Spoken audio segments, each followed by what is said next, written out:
জামাই ষষ্ঠীর দিন স্টার্টার হিসেবে এই পদটি রাখতেই পারেন, কুমড়ো পাতায় কাসুন্দি চিংড়ি। চিংড়ি মাছগুলোকে ধুয়ে বেছে দুদিকের যে নোংরা থাকে কালো সুতো মতো সেটাকে কেটে ফেলে দিয়ে সম্পূর্ণ রকম জলটাকে ঝরিয়ে রেখেছিলাম আর ছোট করে কেটে নিয়েছি। খুব তাড়াতাড়ি হয়ে যাওয়ার জন্য চিংড়ি মাছগুলোকে একটু ছোট ছোট টুকরো করে কেটে নিয়েছি।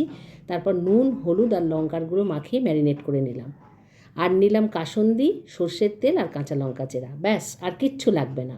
কুমড়ো পাতাগুলোকে ভালো করে ধুয়ে নিয়ে বড় শিরাটাকে ফেলে দিয়েছি। পাতাটা বড় হলেও কিন্তু খুব কচি।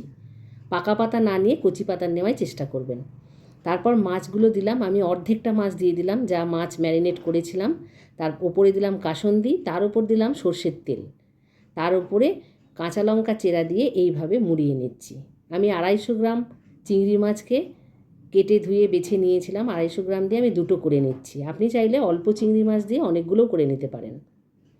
তারপর কড়ার মধ্যে একটু সর্ষের তেল দিয়ে ওই পাতায় মোড়ানো চিংড়ি মাছগুলোকে হতে দেবো।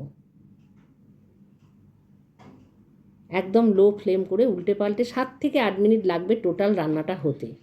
তারপর 1 থেকে 2 মিনিট রেখেই আপনি গরম গরম পরিবেশন করে নিতে পারেন গরম ভাতের সঙ্গে। আর যখন এটা খোলা হবে তার ওপর দিয়ে আবার দিয়ে দেবো আরেকটু কাসুন্দি আর কাঁচা তেল।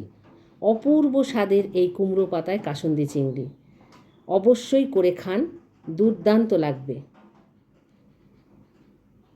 সর্ষের তেলটা দিয়ে দিচ্ছি।